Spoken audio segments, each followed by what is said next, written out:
But the first tip I have for thinking about AI and content is to not, and we jump ahead. So think about AI content is beyond just written copy. And so being that the systems and a lot of these examples are skewed to ChatGPT just because of like the power of it and just recency, but to be thinking about content creation within your organizations and within your efforts, not just of what is the writing process of it, but what's my entire process to get to that publication going live to site. And so within this, we have a strategy aspect of identifying keywords. We have like, well, how are we clustering those keywords to have a representative actual search demand that we can prioritize our efforts? We have limitations of, you know, what topics we want to address, where they're going to live in the site, process for like getting it live to site. And so we have this need of creating the roadmap for it. You have, you know, optimizations of like metadata, titles, whatever. And so think about AI's capabilities within content creation around your entire process, and then be using it to identify areas for opportunity to improve volume and pace and what you're able to get to, and then be applying, you know, your own judgment on top of that. And I think the best way to be thinking about ChatGPT or anything else, think of it as a tool. It's a tool in our toolbox, and it's something that we can use. So we went from building a house with a hammer and nail to now we have a nail gun. It doesn't mean necessarily that we're going to build a better house, but it means that we can build quicker. And so you still have to have this mindset on quality and having those quality assurances, but there's also a variety of ways that you can use this. So think open-minded on this, really sit down and look at what process do you have today, and then where can you apply these into even pieces of it that's going to allow you to save time, increase efficiency, and really drive success. Next tip, the human aspect. And so I was really hitting home on this before of where the limitations are. And I think one of my top recommendations in this area is know the limits of AI systems and capitalize on the kind of strength or what we have to offer on the human side. And so focus it on originality, creativity, introduction of new topics to this. And this is going to help your content set aside.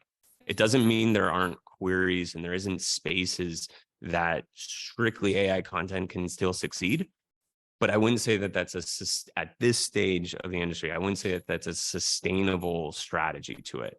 And so within certain queries, there's still human aspects. Add human QA to it. QA measures are super, super important on content production because we have this ability to generate thousands and millions of pages. But if our quality isn't there, we have risk within how we perform in search.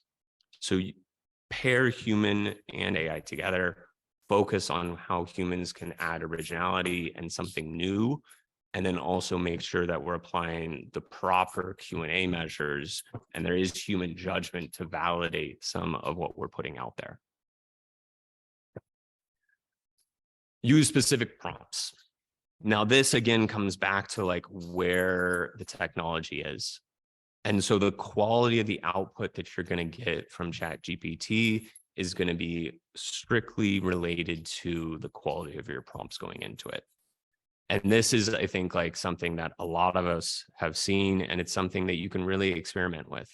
Like when you're in those early stages of defining what you're going to be, like how you're going to be using this, don't just do one prompt and say, great, looks good, I'm going to run it through 1,000 pages now. Like have some iterations, play around with several versions, and then evaluate which one's giving the best quality, and then scale out through this. So if you're going through an exercise to rewrite meta descriptions for 1,000 pages, great, play around with it, write an enticing meta description. So objective of meta description, not a ranking factor, has a play on click-through rate. If we can encourage people to click through to our site more, we can have a positive impact on our rankings. Also, we're driving more traffic. So key there is make it enticing, make it catchy. That could be another prompt to do it. You could also use things like write as an SEO expert, or write an SEO optimized, or write as a New York Times journalist. And so I think giving that grounding can really improve the quality of outputs. Test, test, test, then roll out. Next tip, bring it outside of ChatGPT. ChatGPT is awesome. And it's like often I have is just a tab open and there'll be a random thing and I jump in and I do a one-off. But again, you're doing one-off in that nature. Super powerful. You get a lot of good information. There's ways of getting information that you may not know. It's not in the tips, but there's been a lot of talk too, as well as like, hey, you can use it to get a schema markup like pulled from it. I don't know how to code. Cool, ChatGPT is going to do it for me. But again, you're still in this like one-off. So I think there's a limitation of really capitalizing on the technology here, because the technology allows us to scale. It really allows us to do things at a far greater rate than we ever were possible of doing. But to do that, you can't be doing it one-off.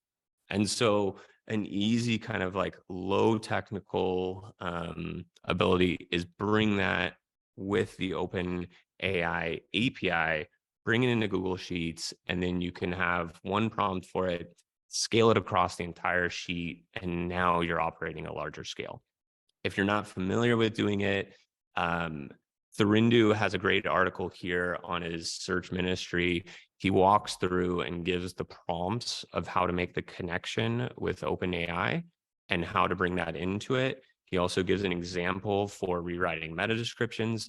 You could just make some simple tweaks. And again, you don't have to be an expert in like writing API calls or interacting with these systems, but he does a really great job at kind of breaking this down. So I think this is a super resource that if you've been interested in it, but you're kind of nervous of like, I don't really know exactly what I'm doing, great resource for it. And this again is it's going to unlock the scalability of it. Next tip, utilizing scripts. So now we're going a little bit more into the technical realm, but again, the capabilities and the potential from this is so much greater, because instead of having just one prompt, one output, you're able to string together different prompts from it. So Kristen has been throwing out a ton of awesome content on LinkedIn, and she's been creating these scripts and just posting them out, offering them for free. Like, we have an amazing SEO community of people that are willing to help out each other. It's one of the things that at Previsible, we really want to lean into and also give back into the SEO community. Part of why I want to give shout outs to these other people, I don't have an affiliation with them. I came across their content and thought it was helpful. So I've been just trying to also spread the word of it. Within it, the example or the screenshot I have is one of the prompts that Kristen shared with me. You know, it's creating an entire content plan. And it's not just saying like, great, I already have these pieces, is it has prompt, command, output, and it builds upon it. But even again, if you're not super technical, you're feeling like I wouldn't be able to write that code myself, these prompts are really clean. She clearly kind of marks where you're making inputs to it, and it allows you to actually kind of like capitalize on it. So again, if you're not technical, and I know some technical people on this call are like, yeah, okay, I can write that myself. If so, awesome. Use this then for getting ideas of doing it. Like, she has really creative ways of giving context in her prompts. And so I think even if you're coding, you're familiar with how to do this yourself, you could probably get some good ideas of just seeing the context and like the parameters to the prompts and then how she's stringing them together. Almost all the prompts that I've seen from her are all in the relation or all in kind of the vein of this news, journalism, content creation. So again, a ton of great resources here from Kristen on that. So to close things out. Now, if you liked this ClearScope webinar snippet, don't forget to share, like, and subscribe so you don't miss out on more great tips and strategies from the industry's best SEOs and content marketers. Make sure to check out the ClearScope YouTube channel for more great content.